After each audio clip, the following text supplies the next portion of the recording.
वट सावित्री व्रत कथा।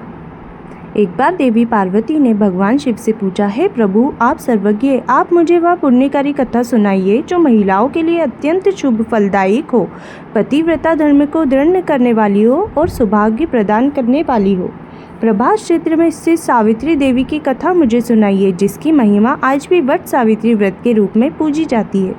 तब भगवान शिव बोले, हे पार्वती, मैं तुम्हें एक ऐसी कथा सुनाता हूँ जो महिलाओं के लिए आस्था, शक्ति और पतिव्रता धर्म की अद्भुत मिसाल है।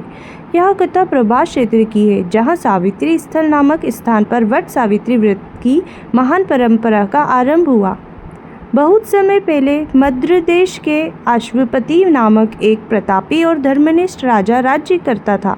वह सत्यवादी, क्षमाशील और प्रजावत्सल था, परंतु उसे कोई संतान नहीं थी। संतान की प्राप्ति के लिए उसने कई वर्षों तक नित्य सावित्री देवी की पूजा की।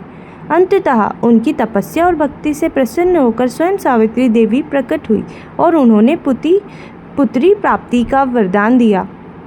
एक समय बाद अश्वपति की रानी ने एक दिव्य कन्या को जन्म दिया, जो रूप, गुण और तेज से स्वयं देवी सावित्री का अंश मानी गई। राजा ने उनका नाम भी सावित्री ही रखा। वह कन्या बड़ी होकर अत्यंत सुंदर, गुणवान और तेजस्विनी बनी। नगरवासी उसे देखकर कहते थे कि यह कोई साधारण कन्या नहीं, देवी का अवतार है।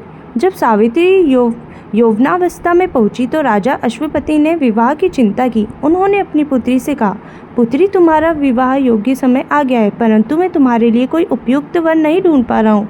अतः मैं तुम्हें अनुमति देता हूँ, तुम स्वयं अपने लिए योग्य वर का चयन करो। राजा के निर्देश पर सावित्री कुछ वृद्ध और बुद्धिमान मंत्रियों के साथ वन क्षेत्रों की यात्रा पर निकली, जहाँ उन्होंने कई तपस्वी और राजवंशी परिवारों को देखा। अंततः शाल्व देश के निष्कासित राजा ध्रुवसेन के पुत्र सत्यवान को अपना वर चुन लिया। सत्यवान नेत्रहीन राजा के साथ वन में जीवन व्यतीत कर रहा था। वह अत्यंत धर्मनिष्ठ, सत्यवादी और सेवापरायण युवक था। जब सावित्री अपने चयन की जानकारी लेकर लौटी तो वह देवर्षि नारद पहले से उपस्थित थे। उन्होंने सत्यवान के बारे में सुनते ही कहा, हे राजन, सत्यवान सभी गुणों में श्रेष्ठ है, लेकिन एक दोषी, वह अल्पायु है।